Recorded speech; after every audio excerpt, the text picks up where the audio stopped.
Do you know the scientific principles of these interesting scientific experiments? Add baking soda to the glass bottle, and then pour a cup of white vinegar to produce a large number of bubbles.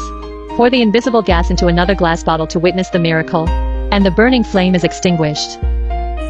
Wow! Pour a small cup of white vinegar into the mineral water bottle.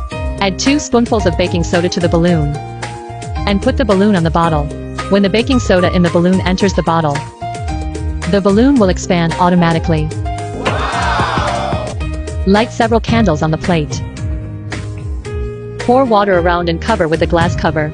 After the candles are extinguished, the internal and external pressure difference can make the water surface rise automatically. Wow! The disposable paper cup is cut into several leaves along the cup wall. A candle is lit, and the paper cup is hung on it. The hot air generated by the flame rises continuously to promote the continuous rotation of the paper cup. There are many unexpected surprises in the links on the home page.